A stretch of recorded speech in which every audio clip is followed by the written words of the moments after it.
It's the last of the semi-finals. 20 celebrities have been battling to stay in the competition. Last time, JB and Millie went home. Now, only the best cooks remain. It really is all-consuming, like some kind of bug. It feels fantastic to be in the last 6. Who'd have ever thought it? I'm very, very pleased that I'm hanging on in there, but I feel like I'm hanging on in there at the moment. Each time you think that you've done all you can, then you've got to go on and do it more and better. I didn't expect to get this far, and it would be lovely to get down to the last 4. I'm so close. I can do it. Final push. At the end of today, 2 of them will be going home. They're not celebrities anymore. They are contestants hungry for the MasterChef title. This competition is hotting up to be the best Celebrity MasterChef ever.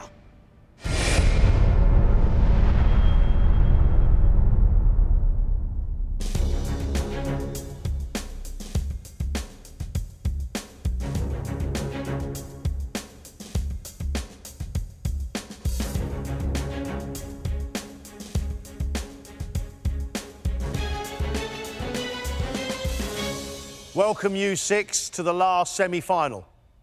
Your first test is going to be an invention test. This is an invention test like no other. Because this is a relay invention test. What's that? Relay. Invention test.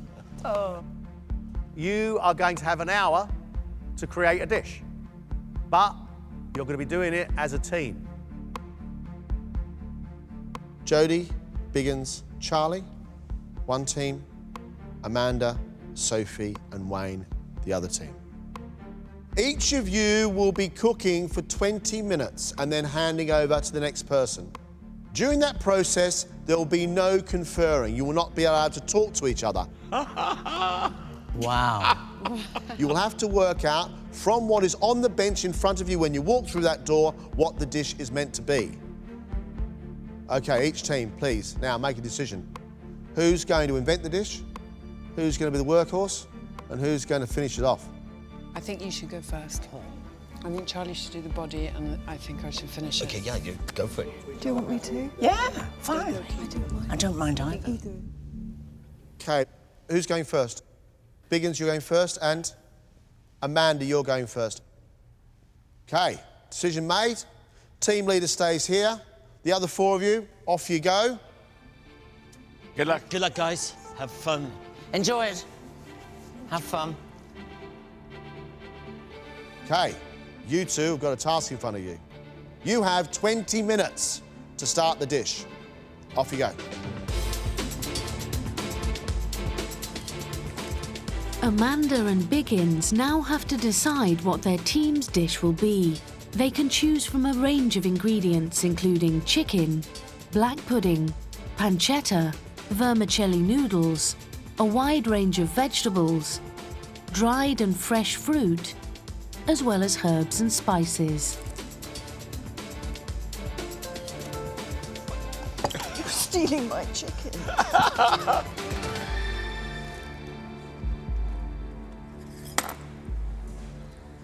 The tactic is to get the meat on and the meat cooking, and hopefully then we can start doing the things to go with her. Biggins understands the importance of getting that chicken in the oven because it's going to take an hour to cook. It's simple food, his food. He's not like going to do some Asian kind of twist. Oh, is no, he? no, he won't do that.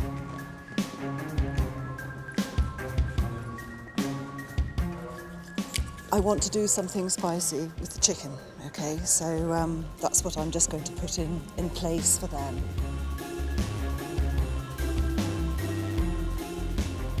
I wouldn't like to be the one responsible for it not working. Working. But all the elements should come together in a glorious finale. Yeah.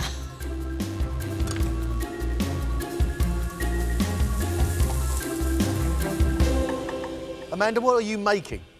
I am going to set the footprint for a spicy chicken in stock, which hopefully they will turn into a broth of some kind and be inspired up there. You're not quite sure what the dish is going to turn into, so tell me what you're doing. OK, well, I've made a paste of ginger and spices and garlic. And what do you hope they continue to do with it? I hope they can turn it into a nice, noodly kind of broth with ginger and chicken. Do you think they'll easily be able to follow this? Judging by the look on your face, no. Amanda is making a kind of Asian paste to cook the chicken in. She's hoping that who comes next is going to turn it into a broth with noodles. Wayne Sleep comes next, obviously a complete expert in the flavours and tastes of Asia. And the noodles are still here on the bench, so how is he going to know that the noodles need to go on the broth? My worst nightmare would be that I don't quite understand what she's been getting at. It could all be very mysterious, but I don't think she'd do that to me, would she? We'll see.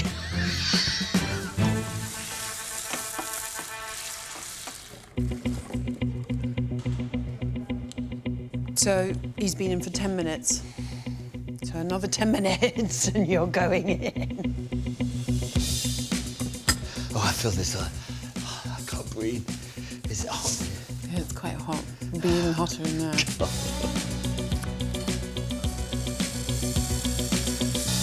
Biggins, big day? Yes.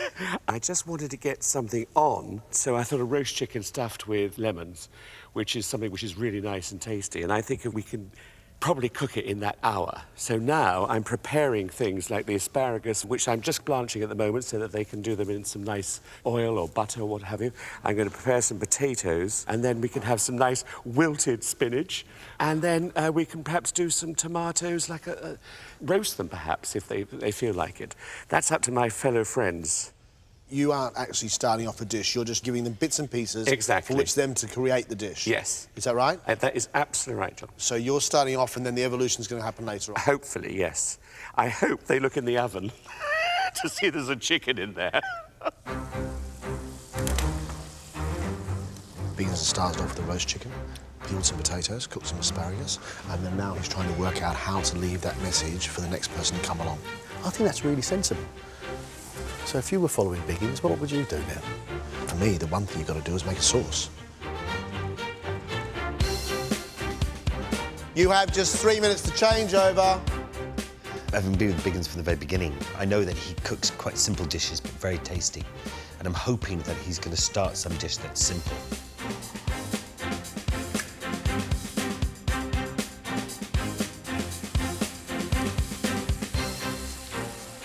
I've done everything that I think I can do. I now want them to come and change. I mean, I've put a few clues, and I've got one major clue, that there's a chicken in the oven before I leave.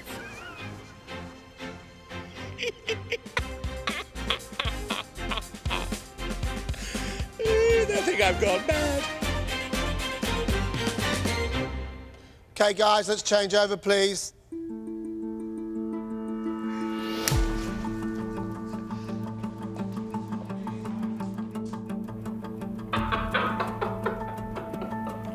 Oh, God, I was never good at relays at school. It wasn't one of my finer points. Deep fried asparagus. Is that it? It was very tricky. I didn't leave enough of a fingerprint trail for Wayne to carry on. I should have made it simpler. Coconut cream. Haven't got a clue. Oh, breadcrumbs. Ah, of course. Oh, a roast chicken. Oh, fabulous. OK. Oh, we can't. Can we do roasties? I'll do them really small. 20 minutes. I've gone blank. OK, so he's got the roast chicken on. So he's peeled some potatoes. Do we need to do a little gravy for it or... yes, the gravy for here. So he's got these to do a sauce. and stock, chicken stock, so let's get that on. It will be very interesting to see if my two friends can actually be on my wavelength and see where I'm going with this. I think it's great that Charlie is in the middle because Charlie will be able to finalise the things in my mind. Let's just hope the bloody chicken cooks.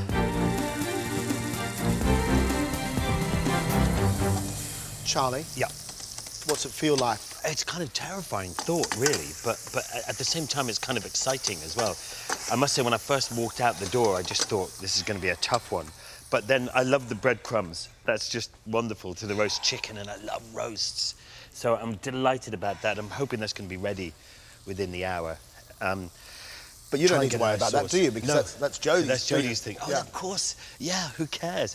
But then I saw this looks like black pudding, and I was thinking, oh, maybe we could just get some little black pudding going and have that on the side with the chicken. It's not so bad. Is there enough time to make a good sauce? Yeah, I think so. I mean, with a bit of luck, it'll come up okay. You know, sometimes it does need a bit of time, doesn't it?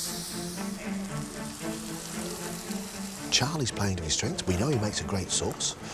Here's additive to the dish. Here's a little bit. Here's black pudding. And now he's got to do is leave the rest of the stuff for Jodie to finish off.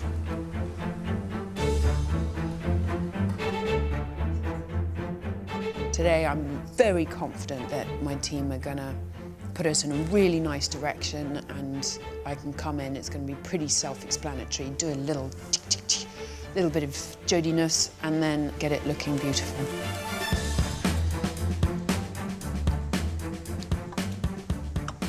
Oh, that's ginger. That's the main dish. Ah, now I've got to do something to go with it. Like a vegetable or something. Right, what am I going to do? I'm going to do some potatoes.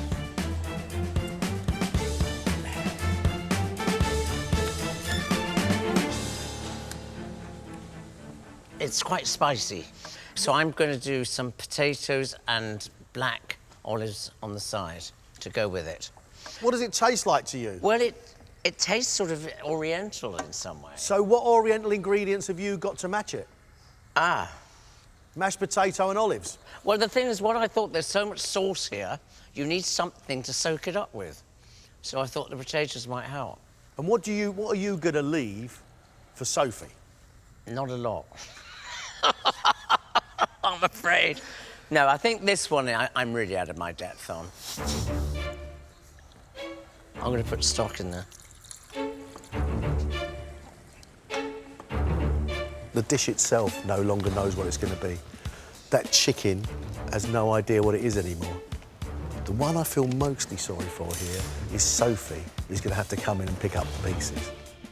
Oh, come on, Mandarin Way, I've done something great. I've just got to add to it. You have just 3 minutes to change over.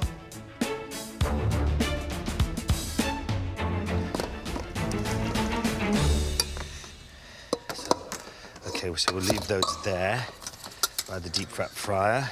Gravy's on, so hopefully that'll taste nice. And then I'm just asked her to just leave this here for a bit of black pudding. So hopefully she'll see that and she'll see the veg. And then we're there. This dish looks like a stew, so I've thickened it up with gravy. Then I put potatoes on because you need something to soak up all this liquid. She can see that olives are going in the potatoes and the olives are there. I think these go in there as well. Shall I, Chantal? OK, change over time, let's go. OK. Follow the crumbs. Oh, OK, got it. Follow the crumbs. Chicken.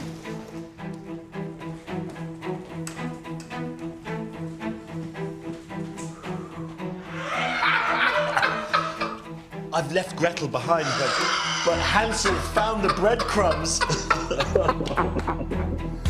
Chicken. Okay, it's the chicken. Roast chicken. Gravy.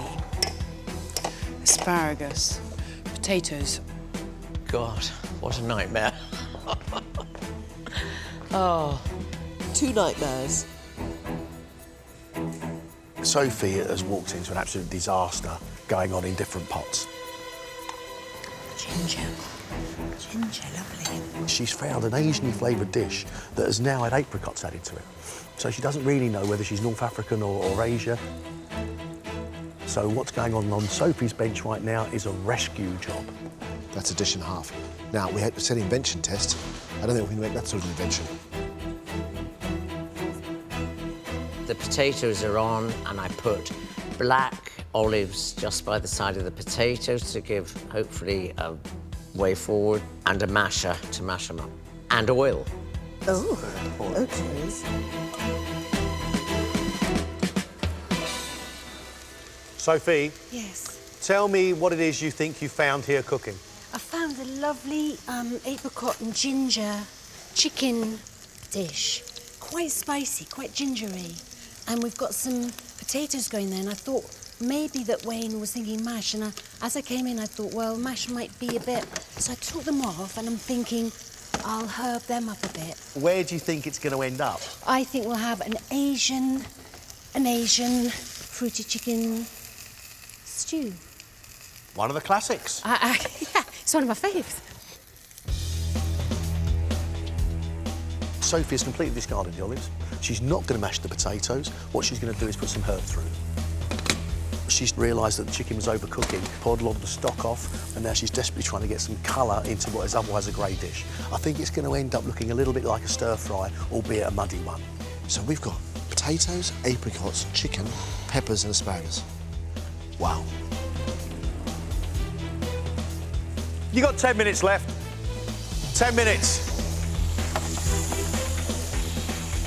Did you have a look at the chickens? I just left it cooking because there was no point. I was thinking to myself, now, will a chicken cook in an hour? But I think it will. Yeah, it'll cook enough. Yeah. I'm going to not drop that. I'm going to rest that. I've never used one of these to do some roasty things. I think Charlie actually did very, very well to get that sauce in the way. And actually, I think Biggins started off really, really well by saying there's a chicken and there's some ingredients for a sauce. What do they want me to do here? Carrot, tomato... I don't know what they want me to do. This is quite horrible. Little bed of spinach. I know it's not what they want, but... I reckon 5 minutes left. Oh, Jodie, come on, Jodie, you can do it, girl. You left a wonderful thing for us. Well, I don't know. Thank We'll you. see. We'll see what happens. Well, we'll It'll see be what happens. fascinating. It'll be It interesting, is- won't it? It is a relay, and it will be Yeah. fascinating Yeah. to see what happens with it.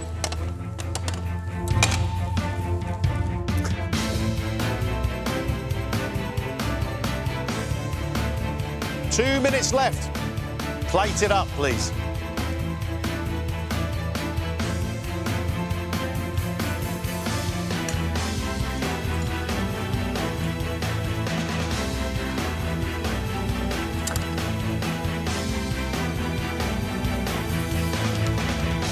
Your time's up. Stop.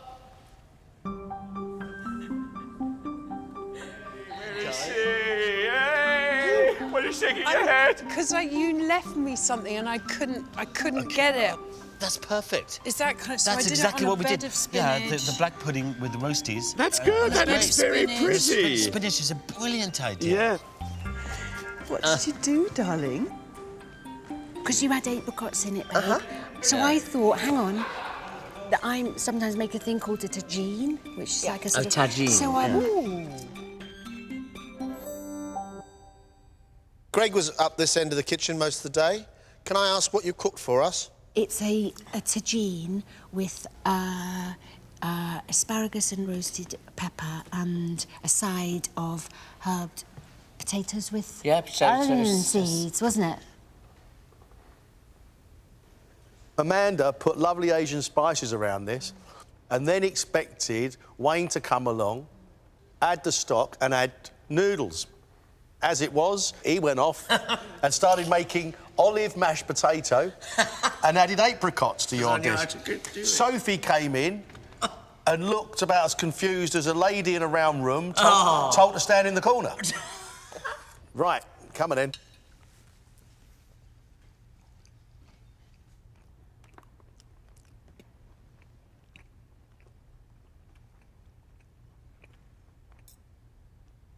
because there's so much ginger in here and garlic, it still tastes like a Thai dish to me, an Asian dish it was supposed to be. The chicken's been overcooked. It tastes like 3 people were making 3 different dishes. I think, Sophie, to get something on a plate, you've done really, really well. The chicken is overcooked. It's a bit of a shame. I like the potatoes. I like the potatoes a lot. Thank you, darling. Well done. Well done. Well done. Well done.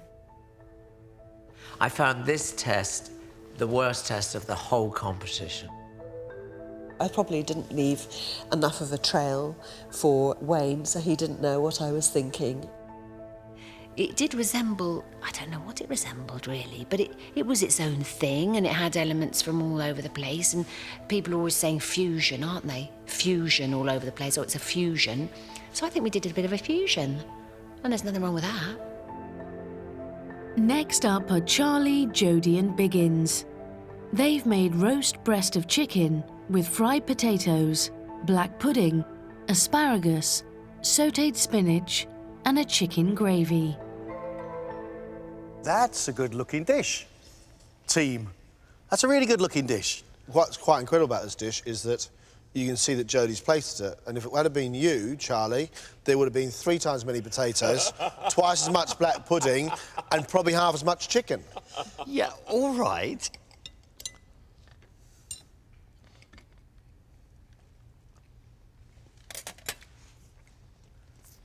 You've made a Sunday roast with black pudding.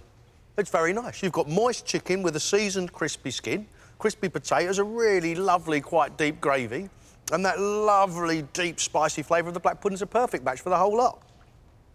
I'm really impressed with the way you worked, not just how you cooked, but the way you worked in relays. I think it was brilliant. Absolutely brilliant. Thank you. Well done. Thank you. I love the flavours of the sauce, the chicken and the spinach, the roast potatoes. I think the addition of the black pudding is brilliant because it tastes like it's chicken with stuffing. Yes. It becomes really comforting and really warm. I think it's presented very, very well. I'd say to you 3, congratulations. Oh, well done, guys. Yes.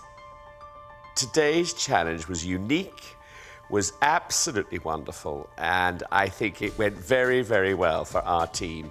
And I'm really pleased about that because I think we worked together as a team, and that showed. We chose very well today, and looking in hindsight, we ended up being quite a strong team, so loved that. Really, really pleased with the dish. They did an amazing foundation, so I couldn't really go wrong. But it was great, and they really liked it. Yay! What a brilliant test, what a fascinating test. This really goes to show how important planning and preparation is to making a great dish. And if they remember that, it'll hold them in good stead for what comes next. Next up, it's afternoon tea. That's as complicated as it gets.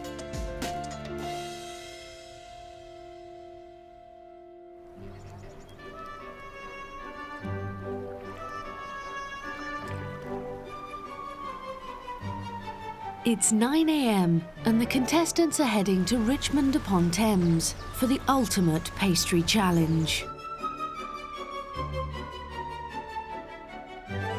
Afternoon tea was originated by the lifelong friend of Queen Victoria, Anna Maria Russell, the Duchess of Bedford. The skills needed to perfect an afternoon tea are a combination of precision, versatility, and a lightness of touch. Today's task, my initial reaction is to throw up, basically. Afternoon tea fills you with horror, and I can probably speak for all of us that it's not a strong point. I'm just going to dig out from the depths of my soul some refinement.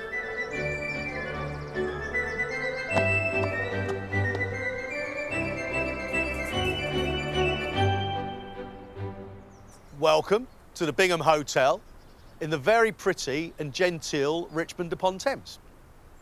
We have invited leading members of the WI and the Mayor of Richmond. Oh, wow. 2.5 hours. It may sound like a lot of time, but it really isn't when you're making little fancies. Ladies and gentlemen, we wish you good luck. Go get them. Thank you. Quick, run. That's going to be quite tricky, pleasing the WI. I made some scones the other day to test and actually could have broken a window with them, so that could be interesting. They are going to be a tough audience because that's what they do, is they make cakes and they make afternoon tea and they love it. This is going to be quite tough for me, but I'm, as I normally do, just going to get my head down and try my heart out, and we'll see what happens in a couple of hours. The 6 contestants will be working in 2 separate kitchens. Sophie, Biggins and Charlie are in one. It's all going wrong already. Amanda, Wayne and Jodie are upstairs in another. Right, I need a big spoon.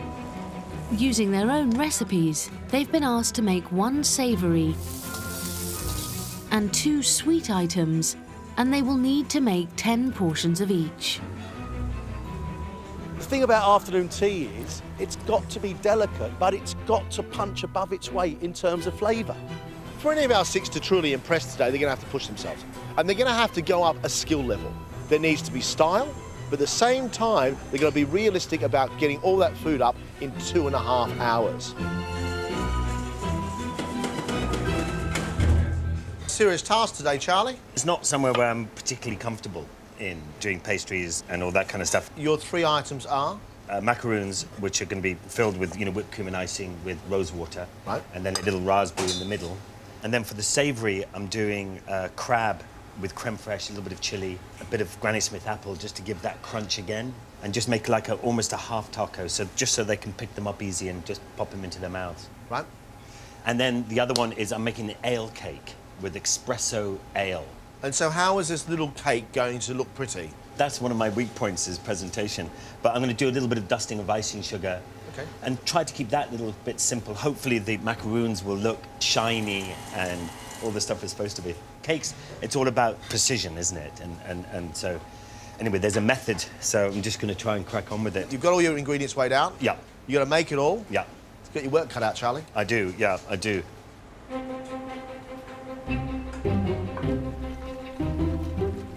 Charlie's really surprised me with his ideas because we know Charlie's a big, gutsy cook, and we have got 3 really dainty little dishes.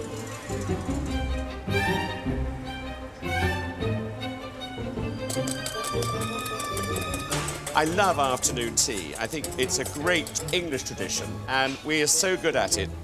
The very first thing my great Auntie Vi taught me was to make cakes. So Victoria sponge was the very first thing I ever cooked as a child. I think I was about 8 years old.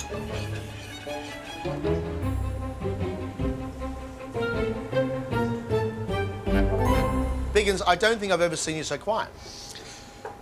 It's pressure, time, and 3 important dishes to prepare for the WI. This is their main hobby in life, so we've got to get it right. So what are the 3 things you're doing? So I'm doing a flourless tart with almond and baking that with a pear, which I poached on top. I'm now starting on my walnut cake, a coffee and walnut cake. Then I'm going to go on to my cheese scones. What do you think's the hardest thing about today? Funnily enough, I think what I'm about to do now, the cake, I've got to get that cake mixture right. It's nice to see you this nervous. Thank you. See you in a minute. Sophie is well underway with the preparation for her pistachio and cranberry Florentines. I'm going in. I love these ovens. I want one. OK. I've just put my Florentines in the oven. They're a little chewy, nutty, fruity thing, and then you have to put chocolate on the bottom. You do have to keep an eye on them, though. They spread. Baking just seems to me such a fine art.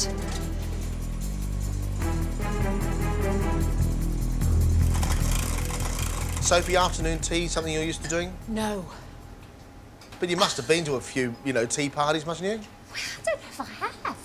I don't know if tea's my thing, but it's the WI thing that's freaking me out. Because I know there's a lot of really fantastic bakey people in the WI. You feel like they're a formidable crew. So what 3 dishes, what are you doing? I'm going to do a Florentine, Yep. or Florentine. Macaroon kisses, a little sandwich macaroons with raspberries, and I'm going to do a savoury tart so it's got bacon and a little egg on the side. This tea time thing, it's something to be reckoned with, and I really take my hat off to people who do all that. Well, you're about to do it. Well, I'm going to. So I take my hat off to you. Good luck, Soph. All right, darling. Thank you, Mr. T. Better get on. Sophie is looking a little bit like a rabbit in the headlights. She's confident in her dishes, but she's so concerned about feeding the ladies from WI, she's frightening herself, and that could be her undoing. Well, it's broken, that one. Maybe I could patch it up with this one, the other broken one.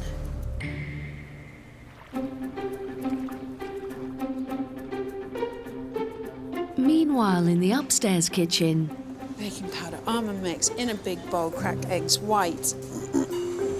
Jodie is working on her pistachio financiers. This is not my forte, is cake making, but I'm going to give it my best.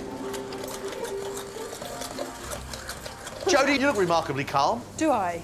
I don't know why. I think I'm just getting a little bit more confidence, but that's when I'm going to probably make a real mess up. In MasterChef terms, you are Jodie, the push-myself, stress-head kid. Yeah, pretty much. Yeah. What are your dishes? Right, I am doing a pistachio fianciere with a nice raspberry kind of coulis with a bit of pistachio.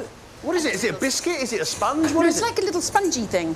Then I'm doing a white chocolate mousse. What's a savoury? Puff pastry with olives, tomatoes and goat's cheese. Do you like an afternoon tea?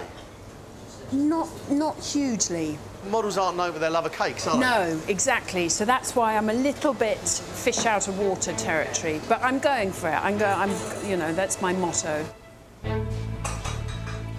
I do like Jodie Kidd's savoury dish. It's like a puff pastry wafer, and on there she's got goat's cheese, olives and tomatoes. That I get as long as she can make it refined and slim.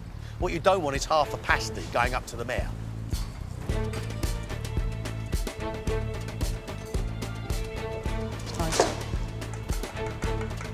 Sweets have to be quite precise, really, just to get the right consistency and not too greasy. What is your menu? Savoury scones with red onion marmalade and gorgonzola cheese.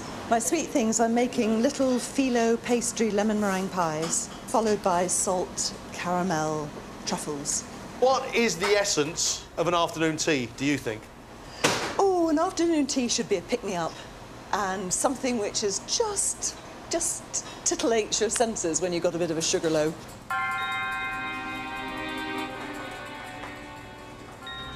There's one of Amanda's dishes that bothers me.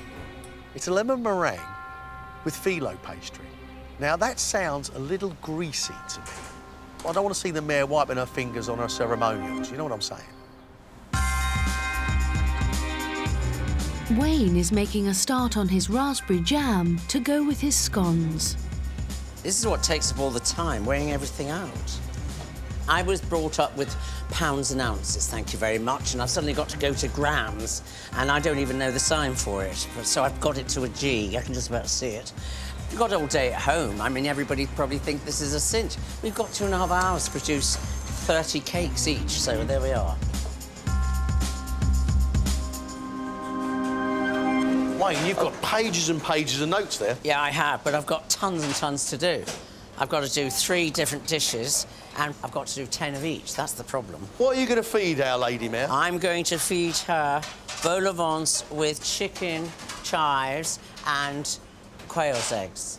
Wow. Then I'm going to do tropical custard in little cases with a strawberry jelly on top. All right. And Then I'm doing scones with jam and cream. I am proud you're pushing yourself. I'm also nervous of your timing. I won't get it done in time. Well, there's optimism for you, Wayne. Yeah, well, I'm sorry. If I just think that, I can take my time, get it done, and that'll be that. You're the only person I know to look on defeatism as something positive. Well, thank you very much. Wayne's sleep, I don't know whether to be fearful or just love him, because the ambition, I mean, this is pushing it to the absolute limit. With their first hour gone, the contestants have just 90 minutes before service begins. I think I'm about 20 minutes behind at the moment, but who knows? Back downstairs, Biggins has finished his pear and almond tarts. Those look amazing. Wow, beautiful. And is already putting the finishing touches to his coffee and walnut cake. I think my cream is a bit thin. I just need to decorate it with some walnuts. There's a nice colour. Meanwhile, Sophie and Charlie are both working on their macaroons. This is supposed to be my macaroon mix. Very pink, isn't it? Sophie and I are both doing macaroons, but both of us have different cooking times. And that kind of worries me, that hers is longer than mine, and I'm not sure. This is not soft enough, this. See the peaks, the nipples? They're not going down, the nipples. But I'm too scared to do it again.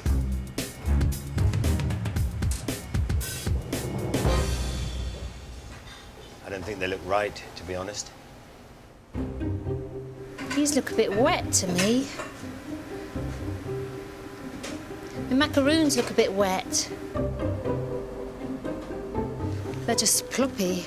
I think I'm going to put a bit more almond in that mixture. They've not done that before, you see? That's every time something different.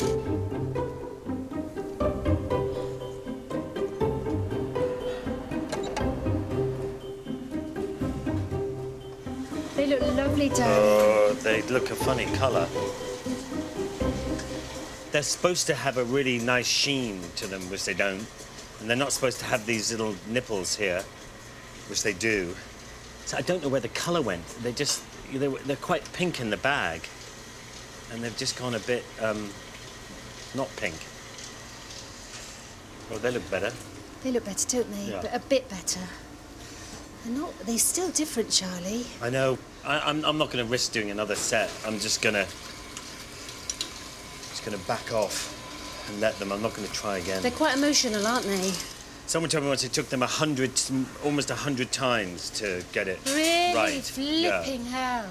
Almost 100 3, times. 6, 9, 12. Well, they're going in now, this first lot.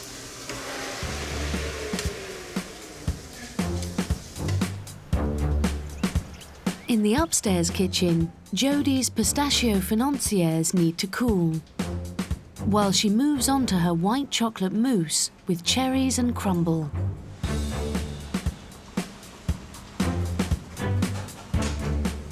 Crumble looks all right, yes. It was put in for exactly the right amount of time, but in a different oven, and I think that one kind of nuked them a little bit, but anyway, there we go. I'm very happy to get my mousses in. I've got my fiancés setting. I've got my Kool-Aid. Where the hell's the Kool-Aid? Kool-Aid's there. Right, I'm good, I'm set, I'm rocking. While Jodie seems under control, Amanda needs to get her savoury cheese and bacon scones in the oven. I'm just about to turn them out onto a floured surface now, and it's just about getting the right height. If you cut them too short, they're like bullets. So, here we go.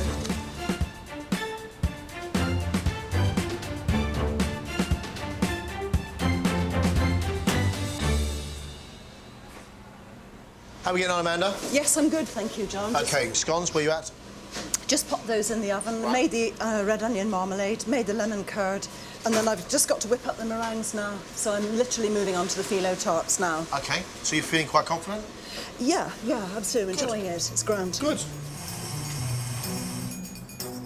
Despite being almost 2 hours into prep, Wayne is yet to complete anything. He's only just starting on the filling for his chicken vol au vents.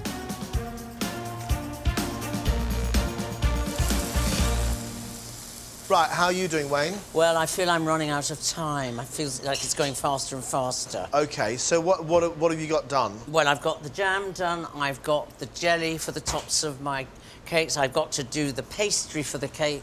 Are the vol au vents cooked? No, I've got to do those as well now. Do you think the quail eggs are going to make it? No. No. No, I doubt it. Maybe it's worthwhile thinking about getting at least Yes, two of these done. And maybe not do the scones. Well, do what you've got to do. Let's see how you go. Yeah. Okay? Okay, thank you.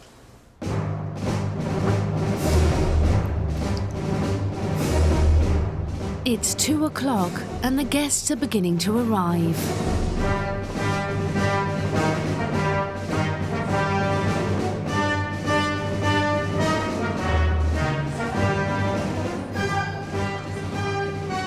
I've got a very wide repertoire myself. I know how most cakes should be made and technically how they should be. Well, they're a very fair crowd, but they won't pull their punches, so they'll have their work cut out for them in the kitchen. In our family, afternoon tea was very much part of our lives. It was a very traditional household, so I have very happy memories of afternoon tea. We can't wait. We don't know what to expect. Just 30 minutes, guys. Downstairs, all Biggins has left to do is bake his cheese scones. Whilst Charlie needs to assemble his crab-filled tacos. Those are gorgeous. These are crab, are they? Crab, apple. Absolutely delicious. Sophie's savoury tartlets are baked. But she still has to build her macaroons. Oh, they're really awkward. I took them out. I was so pleased with myself. I thought, oh, they've kept their colour. Tried to get them off the dinky-doo. And they were blinking stuck. They weren't cooked at all. So I've put them in quickly, just for time. I should get it out if these come off the doodah. And if they don't, the good people of Richmond will be spared my macaroons.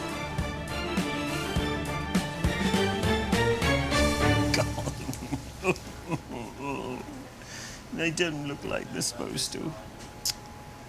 That's just so sad. So they're not coming off this thing.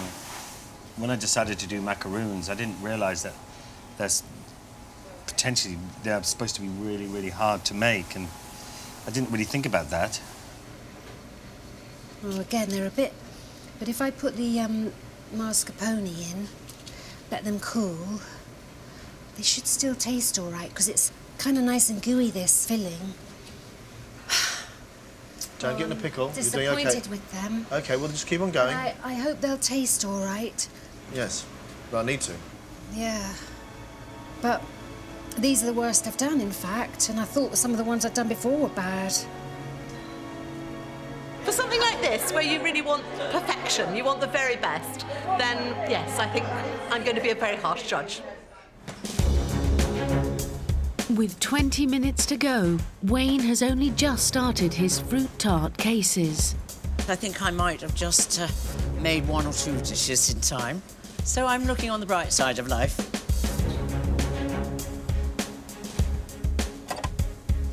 There we are. Amanda is building her phyllo pastry lemon curd meringues. I'd really like to see something, quite ambitious, something that I couldn't do. And Jodie still has to finish her savoury tarts. I hope this works. I've never done it before. This could be disastrous.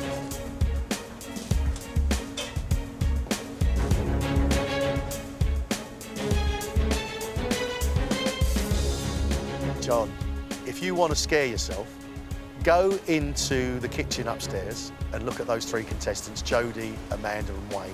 With 15 minutes to go, if that afternoon tea doesn't look refined and on time, I'm out of here. I'm in a dinghy and I'm gone, mate. I am not going to stand there and face the WI if this thing goes to pot.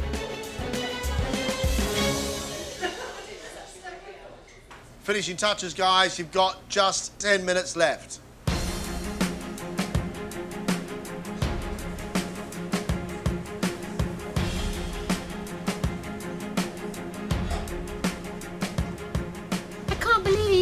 Big. Have you done all your items? Of course I have, darling.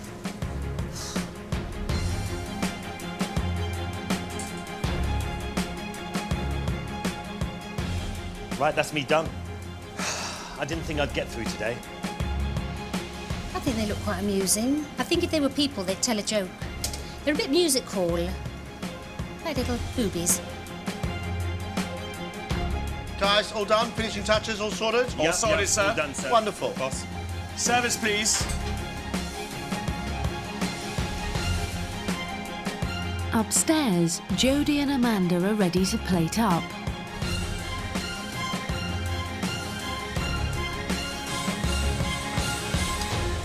But Wayne is still well behind.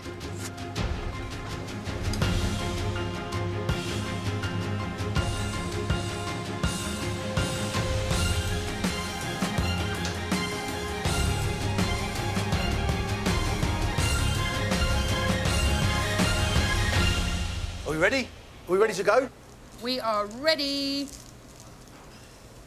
That, Jodie, looks an absolute picture. Are you ready, Amanda? I'm ready. Well done. Spiffing. Service! I always wanted to say that. Thank you.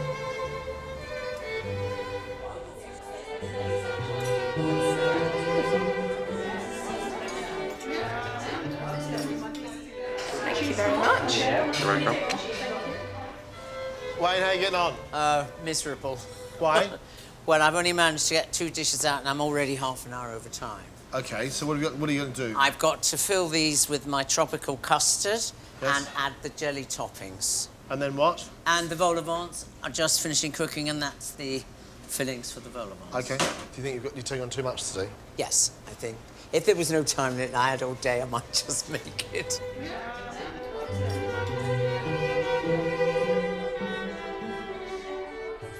Biggins has made coffee and walnut cake, cheese scones, and a no pastry pear tart.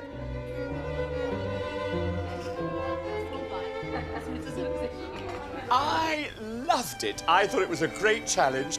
I hope they were pleased. I mean, I was pleased, and I certainly would have eaten everything there and enjoyed it and paid for it.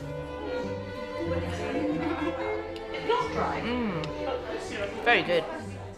The no pastry pear tart is really lovely. It's light. The pear is really nicely cooked in there, and I really like the cream. Quite a large portion. Delicious all the same. The coffee walnut cake looks a little bit ugly, but it was quite nice and moist, and it tasted much nicer than it looked. The cheese scones are nice and light, but I think they're just slightly undercooked. The cheese scone is a bit unusual that it's not served with butter, because you open it and it looks a bit too bland. The look of it fails, I think.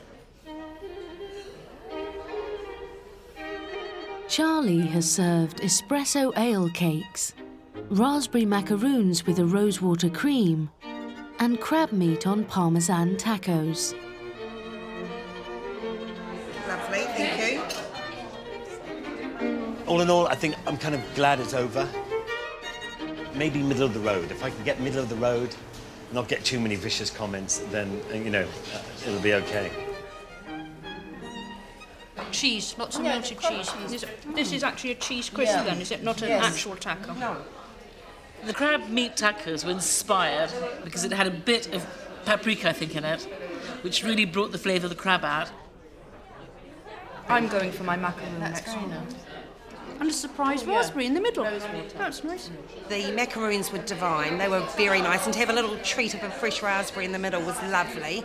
The macaroon I thought was absolutely lovely. I mean, technically not quite right because it was too bumpy. It should have been smooth. But flavour-wise, it was brilliant. The ale cake, couldn't taste much ale in it. A bit dry for me. Generally, I think good cooking, but a couple of technical issues more than anything else. Amanda has served phyllo pastry lemon curd meringues, salted caramel chocolate truffles, and cheese and bacon scones with red onion marmalade and gorgonzola. Enjoyed today so much. Yeah, I really did, actually. It was great. It was just a hoot. It smells delicious. The bacon scone with the little bits that go with it, I found absolutely delicious. I really like that. Wow, That's phyllo pastry lemon curd meringue. Look at that. That looks really good, doesn't it? The lemon meringue phyllo tart. The lemon is gorgeous, really lovely flavour. The lemon was the absolute star of the show. Delicious. The meringue, I think, could have been a little crunchier on the outside. Not quite cooked enough. The chocolate truffle was too moist and sticky and could have done with being in the freezer. Chocolate truffles for afternoon tea? No. Not what you have for afternoon tea. That looks delicious. Which is this one? Jodie has served a white chocolate mousse with cherries and crumble, pistachio and raspberry financiers, and an olive, goat's cheese and tomato tart. That 2.5 hours was probably the quickest 2.5 hours I've ever had in my whole entire life. I just hope that they all like it because I had a really, really good time doing it. Yep, it's nicely risen. I enjoyed the tart. It's quite heavy. I think it needs to be bite-sized. It was a bit too much, I think, for me. I found the pistachio financier a bit stodgy, a bit sort of not very light at all, I'm afraid. Oh, it's a bit squeezy. Yes, it is, isn't it? Chocolate mousse, very sweet, very difficult to get to the crunchy bit in the bottom, so had it been in a flatter container, that might have been a bit more effective. And quite a shockingly alcoholic cherry. Nice. I lead a sheltered life.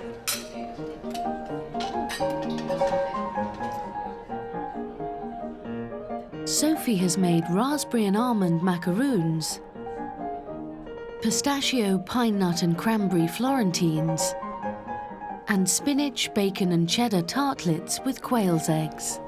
Splendid. I felt I did a clumsy job, so I hope the women of the WI won't judge me too harshly, and I hope they've had macaroon experiences in their time. I'm sure they have. They're women of the world. Oh, cream in here. The almond kisses, I'm afraid, were undercooked and consequently fell apart. But still tasted quite good, but didn't have top marks for presentation. Well, do you know, I really, really enjoyed the raspberry almond kisses. I thought they were beautifully presented and they were delicious, absolutely delicious. That's a little quail's egg with a little tartlet. That was good. I loved the tartlets. I think they were delicious and they were bite-sized, which was perfect. The cheddar came through. Pastry was good. They were lovely, tasty, really nice. The Florentine looked delightful. The delicate drizzling of the chocolate was really nice. These just didn't realise there was a solid layer of chocolate underneath as well, which just made it a tad too sweet.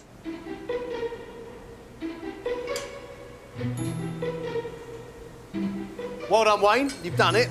You're over 30 minutes late, but you've done it. Sorry I'm late. You could have gone to the pictures. Oh. Hey, 2 layers only, ladies. We're missing something. Ah, I was very close to in tears about that shambles of a display of mine. And I thought, oh, I could just leave now. But I didn't, and I got them out. Tenacity, staying power, that's what I was born with, and I must never let it go. Wayne has served vol au vents filled with chicken cream and tropical custard tarts with a strawberry jelly top. We're missing the scones. The pastry feels like it might be a little bit solid. I think what they've done is they've overworked it, so it's gone hard. Yeah. But the taste is nice. It's quite flavoursome. The vol au vents look a nice size, but the filling seems to have run down the side. I think you just need to put it... Very tasty. That was nice. The pastry is absolutely perfect. The filling, if you wanted to be just a slightly picky, is a bit runny, but actually, otherwise, the taste overrides everything. It's delicious. Absolutely delicious. Afternoon tea is over. But the contestants now face one more challenge before 2 of them will be sent home. Aisle 6 did really, really well. What a task. Afternoon tea for all those people in a great setting like this. Well done them. They are all working hard and fighting for their place in the final. Yeah. And next challenge, we're going to find out who our final four are.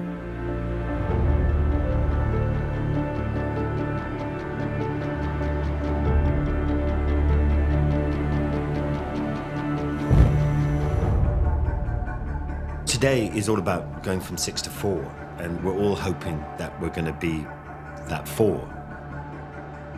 It would mean a lot to be in the finals, my giddy aunt.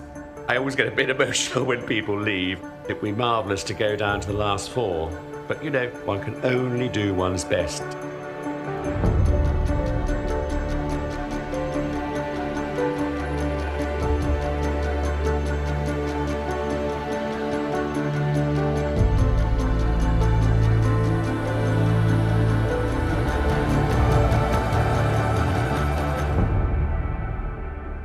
Welcome back. This is the last challenge in the semi-final. We firmly believe that the best food in the world is made not just with technical skill, but with emotion, with heart.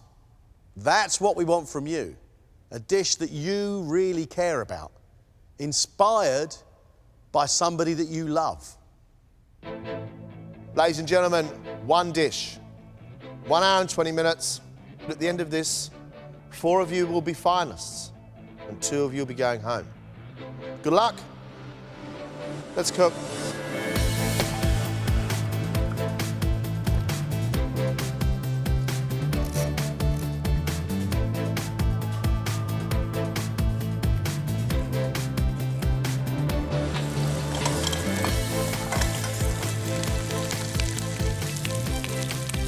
It's really important that you do well today because otherwise you're going home.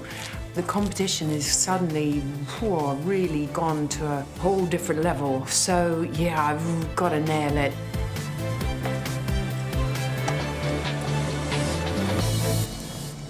Jodie.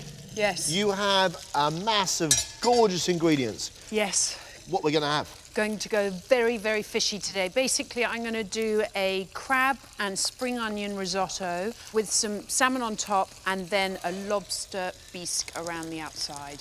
Wow. Wow.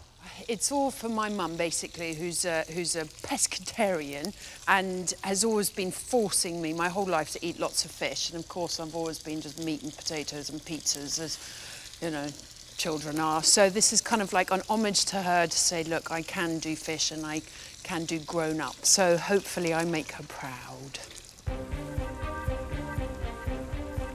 Jodie's pushing herself. She wants to demonstrate skill and style. My issue here is we're throwing 3 things on a plate. Bisque, risotto and salmon. They're big, big flavours and it's got to be harmonious.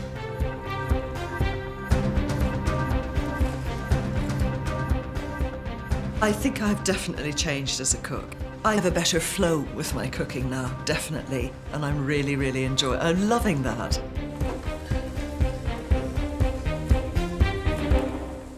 Amanda, what are you going to make for us?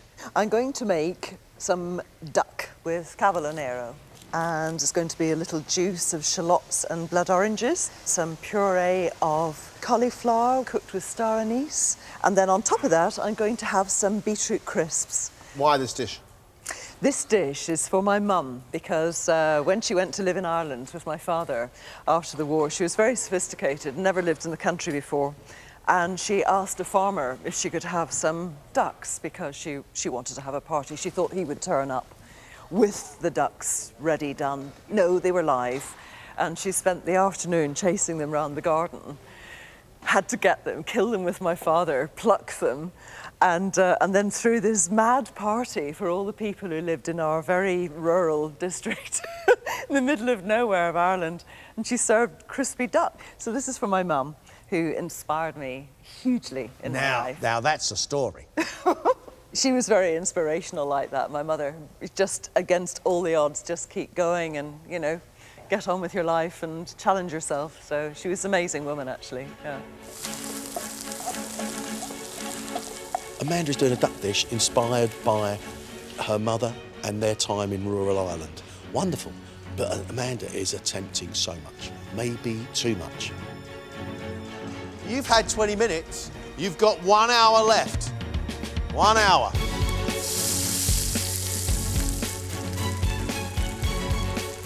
I would like to show John and Greg today that I am a fighter. I'm still here and still trying with all my heart. Wayne? Yes. What are you making for us? Paella. Are you? Yes. Inspired by whom? My partner, Jose. You got a Spanish partner? Yes, yes, definitely. So how long have you and Jose been an item? 20 years. Good God almighty. Yeah. Has he not taught you some Spanish foods? No. So this dish, Yeah. Wayne, is 20 years in the making. Yes, that's right, yes. I've watched him do it, but I usually just decant the wine and lay the table. I'm really pleased that I'm doing it at last, and I just feel on top of the world. And I want him to be able to sit at home and watch me do it properly. Wayne, good luck to you, mate. Thank you very much. Thank you. A beautiful rice dish, rich with seafood, loads of saffron and tomato, garlic and onions. It's got to be powerful, it's got to be bold, and it's got to be a statement. Wayne hasn't had a great semi-final so far. That is going to have to be one of the best paellas we've tasted in this competition. It could be. Knowing Wayne, it could be, but it's going to have to be. You are halfway, ladies and gentlemen. 40 minutes left.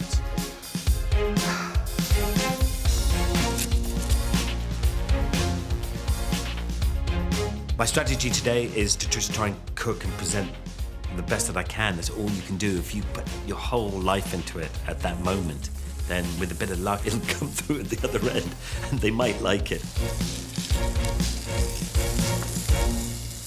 There's a lot of pans going on. This looks to me a bit like a pro kitchen, Charlie. You know, you're always just trying to push the bar a little bit.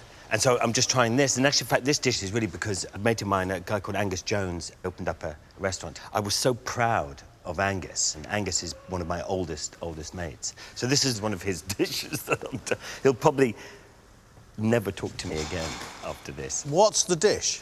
Well, it's supposed to be sirloin steak with snails, and then it'll have a crumb and parmesan and parsley top to it. And then there's going to be like a really buttery potato with a red wine and port sauce. You've put quite a bit of yourself into this competition. Yeah. Like anything that you enjoy, you put your heart into.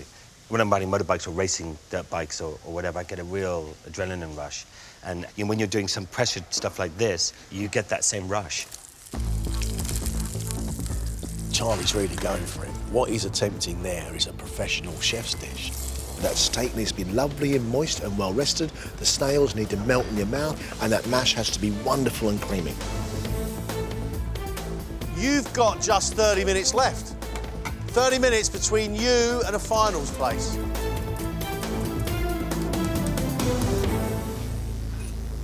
Biggins, big day? Huge day. What are you going to make for us? Well, my inspiration is my great Auntie Vi, my mother's Auntie Vi. And she was an incredible woman, a real snob. And as a child, I used to go and stay with her. And she would teach me how to do all different foods, a trifle, which I'm going to do for you today. So it's Auntie Vi's sherry trifle. She was so inspirational that I come from Wiltshire, all my family, we all talk like that, and she insisted I have elocution lessons. It was because I had elocution lessons that I then was interested in theatre, and it was from there I went to Salisbury Rep and then to Bristol Vic and started my career. So everything is down to Auntie Vi. Biggins, seriously, I love a trifle. Yeah. But is a trifle going to get you into the final? I do. My thing on this was inspiration, and the most inspirational person in my life, as far as cooking, early days of cooking, was my Auntie Vi. So I had to do it for her. And if that doesn't get me through, then that's fine. But I mean, it had to be Auntie Vi because she made me what I am today. Auntie Vi's trifle is not hugely ambitious from Biggins because you're basically layering up sponge, custard, some fruit and nuts. I mean, it doesn't show a great deal of cookery skill, but we've seen him do simple before and create delicious. So possibly. It is simple, but I think simple is good.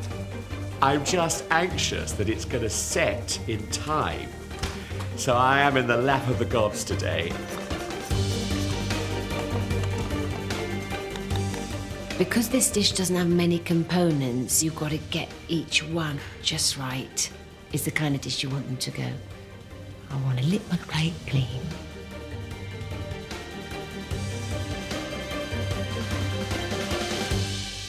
What's your dish, Sophie? Fillet steak with snails. Ooh. It's a bit weird. I thought it was weird, but of course Charlie's doing snails, so I couldn't believe it. And some horseradish mash and carrots. Where's the dish come from? Well, one weekend, Rich and me took the boys away to this hotel in Cornwall, and we didn't realise it was very snaz, and we didn't realise it was quite so snaz. And we went down the restaurant, and it was quite tense. The menu was like, what are the boys going to eat? Because they were about 6. And I saw steak, and I went, steak, we'll have 4 of those, please. But then I saw it came with snails, and I thought, and they got it, and they went, there's snails on this, mummy, and that's really bad. And we went, no, it'd be lovely, eat it, and yummy, yummy, lovely. And they ate it, and they loved it. Before that, the waitress, she bought this cup of, like, cappuccino-looking thing, and we said, oh, thank you, and she said, that's mushroom cappuccino. And Walter, who was about 6, he went, oh, that's my favourite. And I just was so proud of him. Snails, steak, horseradish mash and red wine sauce actually speaks to my inner depths. The dish is inspired from a night which was actually quite funny. And if it can be delicious and put a smile on my face, she's done the job. You've got just 15 minutes left, guys. 15 minutes.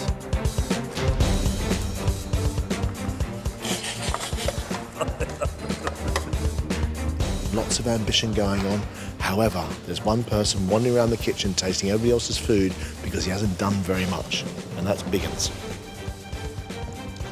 Perfect. It is your 5-minute call. Finishing touches, please.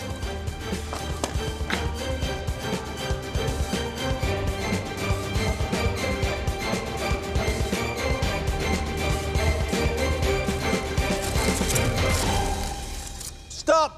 Time's up. Time's up.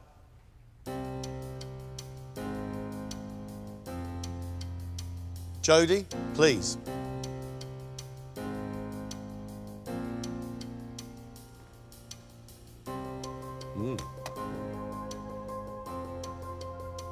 Jodie's dish is inspired by her mother.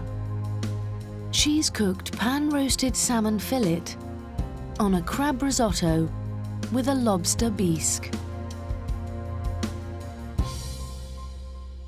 Beautiful colours. Love the look of that bisque.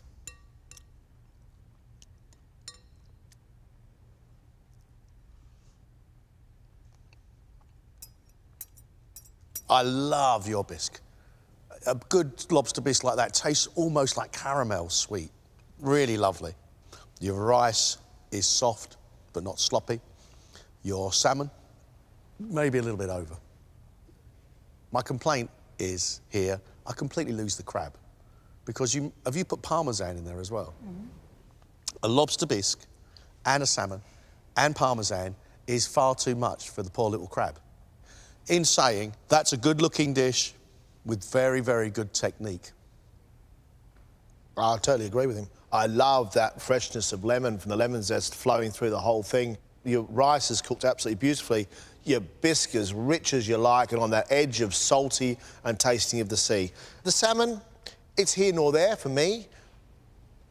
Saying that, I watched your work today, Jodie. You're demonstrating skill, style, elegance and finesse, and flavour in abundance. Very, very good indeed. Thank you. They were complimentary, so I was really pleased.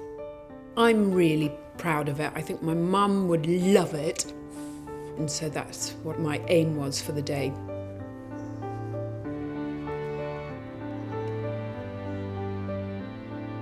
Amanda's dish, inspired by her mother's move to rural Ireland, is duck breast, served with cavolo nero, cauliflower puree flavoured with star anise, beetroot crisps, blood orange sauce, and a red wine jus.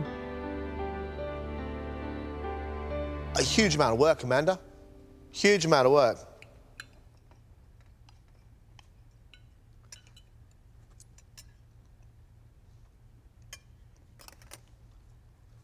really juicy pink duck with a crispy, well-seasoned skin. Lovely. Absolutely adore the blood orange sauce. I don't like the puree. I find it too weak. I particularly dislike the sauce you've made from the cooking juices. I find that sharp, far, far too sharp. The way I feel about this dish, I have the sort of earthy farmyard that comes with that beautifully cooked duck, the rich smokiness that comes from your cauliflower, and then that real earthiness that comes from your cavolo nero. I think that's a lovely, lovely combination. I then, as I'm walking through the farmyard, are buttered by a huge bowl of blood orange sauce. And that blood orange sauce has toppled me across the fence and I've fallen on my back and I'm winded. I can't get on with cauliflower and blood orange together. That's my issue. I love the way you cook that duck, though. I don't know whether I'll have impressed with that dish. I think bits of the dish might have been impressive. As a whole, I'm not sure whether the dish worked.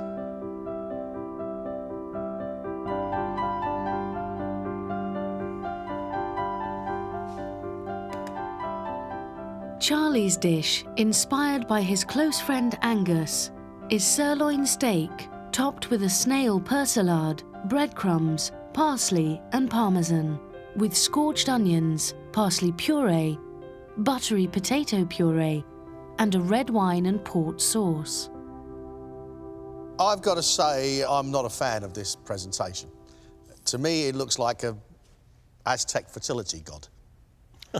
I'm not sure where it's going. I'm not a fan of over-decoration of food. OK.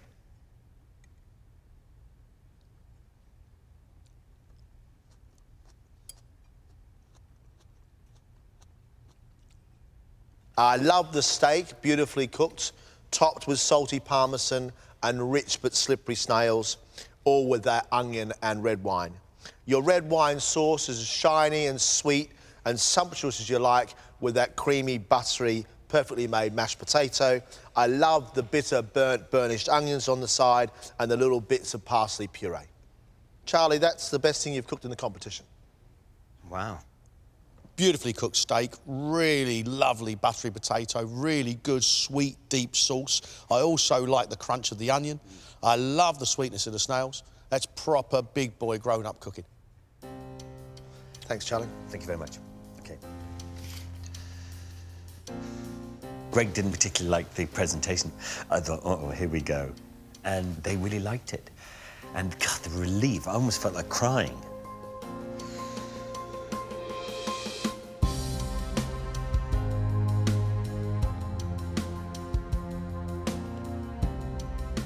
Sophie has cooked a dish inspired by her family holiday. She's made fillet steak with garlic snails, horseradish mash, honeyed carrots and pea shoots, with a side of horseradish cream and a Madeira and port sauce. That, to me, is beautiful. Absolutely lovely. It's got pattern without formality. You have succeeded in actually capturing your own style of presentation. I think it's really good.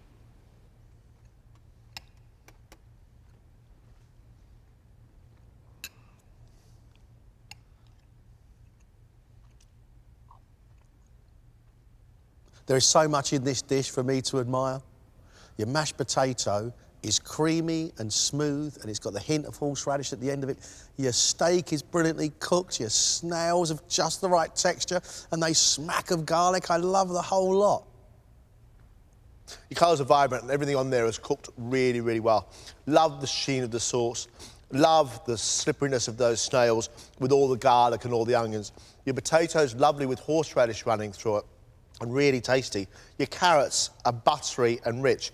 Your sauce, as beautiful as it looks, is too sweet for me. Yeah. Too sweet again. Thank you. Thank you. Thank you. It's funny how emotional you feel. I don't know, it must be just because it's such a fundamental thing, food. And there's something about John and Greg, when they like it, their approval suddenly becomes immense.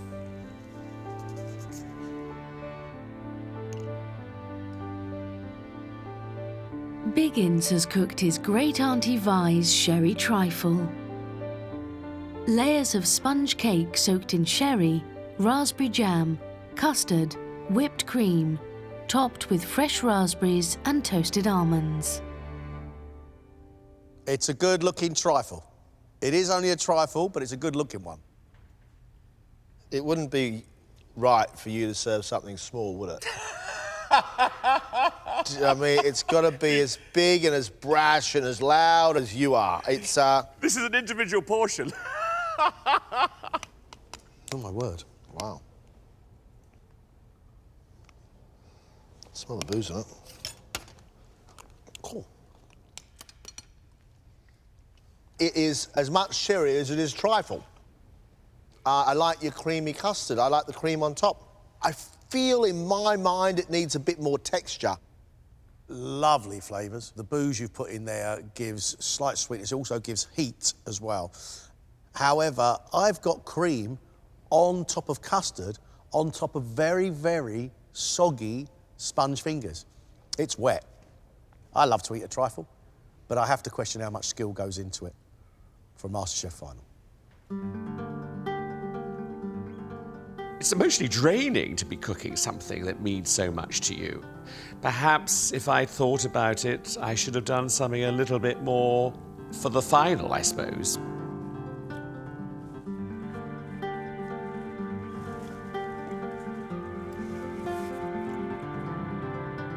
Wayne's dish is inspired by his partner, Jose. He's made a seafood paella with prawns, mussels, clams, squid and cod. I think it just looks great. I think it looks opulent, it's vibrant with the colours of saffron, it's rich with seafood, the mussels are open. I just hope it's all cooked really well. So do I.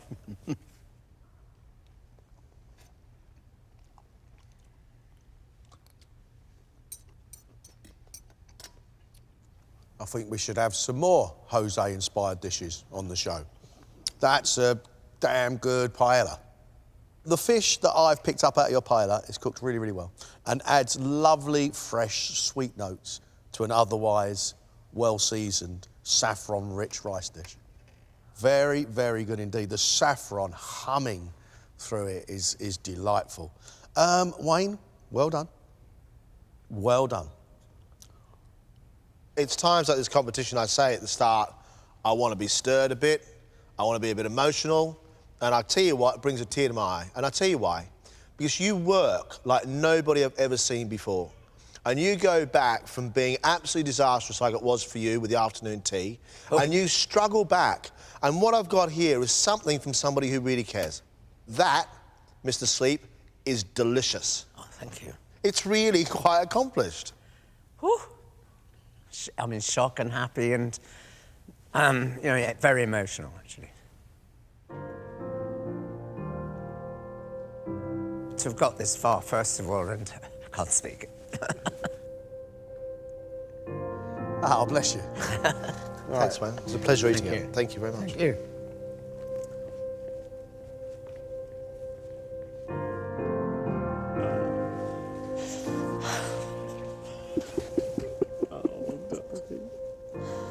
I was very nervous about cooking this dish today, and to cook it because I love Jose put extra into my achievement and my ability, I think.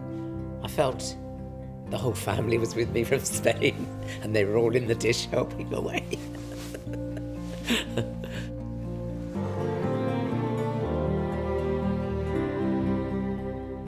Lovely people with a fair amount of cookery skill.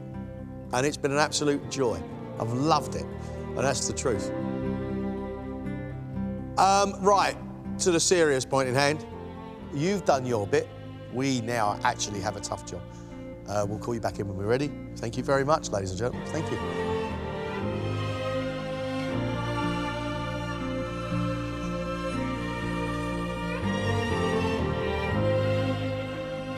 Oh, my Lord.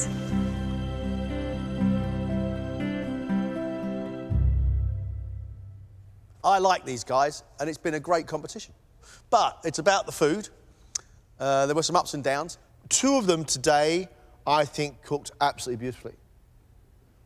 A couple of them some mistakes, and for me, one person is definitely going home. I am very disappointed with Biggins. I don't think going for a final you can do a trifle. And if you do a trifle, it better be a very good one.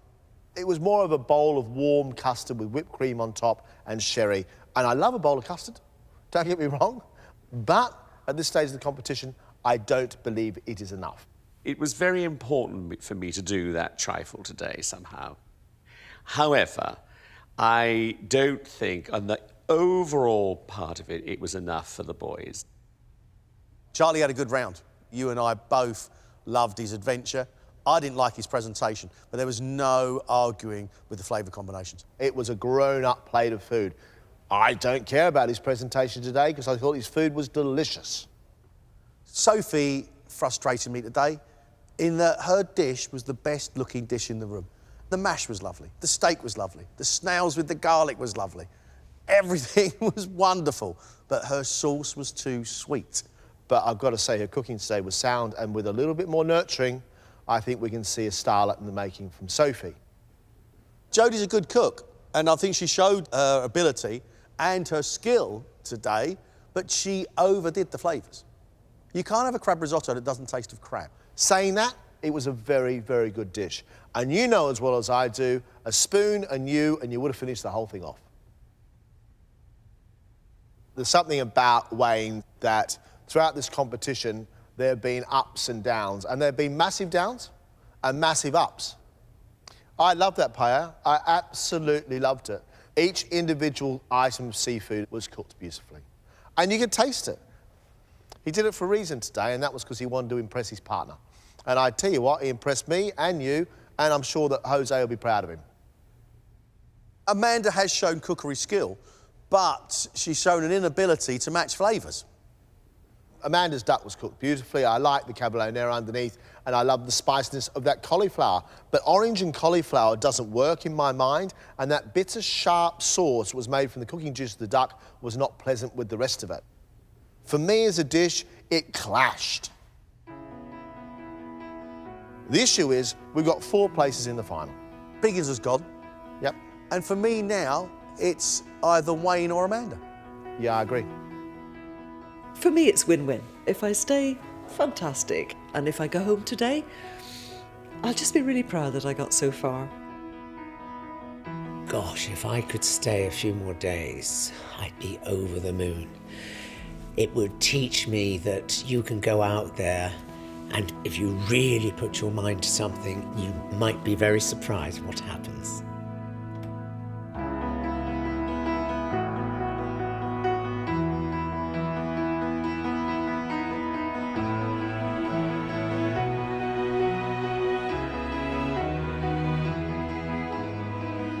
What a great day.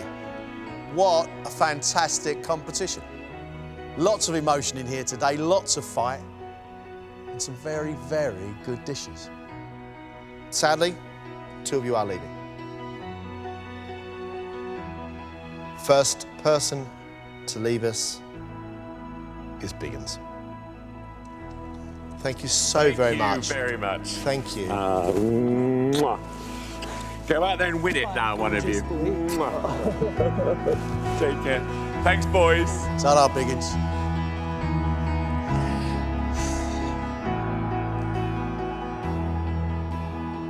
It's been a blast. It really has been such great, great fun. One's learnt so much. One's made a lot of new friends. It has been the most wonderful experience ever. And I wouldn't have missed it for the world. The second person leaving us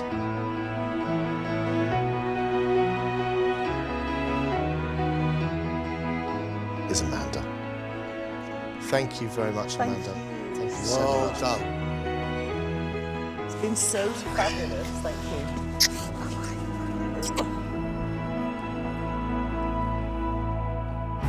I'm really chuffed to have got so far. It's just been a fabulous thing to be a part of, and it really has given me just such a lovely feeling of enjoying cooking again, so I'm really happy. I can't believe it. My God! To get through is the cherry on the icing. It's just incredible. You know, there's that joy, and then there's that whole kind of realization of, oh my gosh, I don't have any recipes left inside me. So, you know, it's back to the drawing board. Just gobsmacked. Totally, totally delighted. It's ridiculous, final four. I think my boys will be proud, but they'll also be like, she'll be back in that kitchen, tearing her hair out.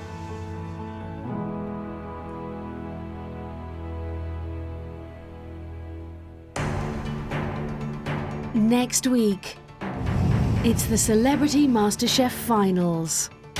To reach the summit, the remaining celebrities will face their most daunting challenges yet. Oh, come on!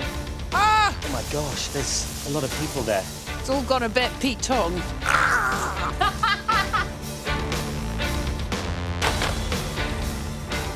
When I be glad when this is over. This is a savagely unappealing plate of food.